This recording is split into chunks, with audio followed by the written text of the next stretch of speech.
Welcome to my YouTube automotive channel. In today's video I'm sitting in a 2016 Jeep Cherokee and I will show you how to remove and replace the headlight switch. This video will apply to Jeep Cherokees made from 2014 all the way up to 2023. If this video was helpful, please consider supporting the channel by liking the video, subscribing to the channel or becoming a channel member. Now, before I start, I will also mention it's a good idea to disconnect the battery prior to disconnecting the headlight switch, just to make sure nothing burns out. So what you will need to remove the switch, all you need is a pry tool. Best idea is to use the plastic pry tool, that way you will not damage the switch or the area around it. If you don't have it, then you can use a flat screwdriver, but in that case, just be careful. So to remove the switch, pretty much you just have to pry it out. So the best thing is to start here from the bottom. So just gently get under the switch and pull it towards yourself. You'll hear like a bit of a click, and that's it. Once you've done the bottom part, you'll do the same on the top part.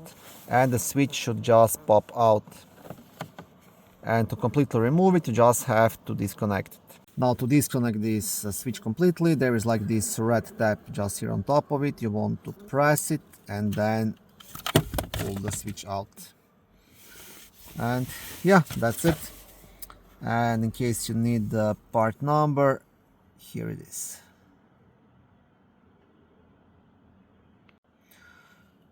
In my case, I'm replacing this switch because the switch itself is working, but this backlight illumination is not working, and I'm pretty sure the switch is faulty because I had this same problem on one other vehicle in the past, and the same type of a vehicle, and that was the problem. So I'm pretty sure this is a common issue.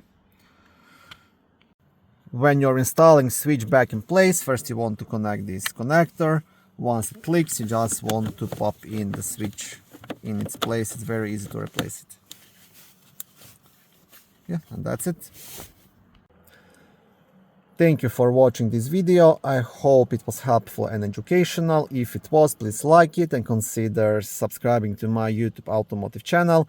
On my channel there is lots of how-to videos, do-it-yourself videos, car reviews, product reviews and other similar automotive topics.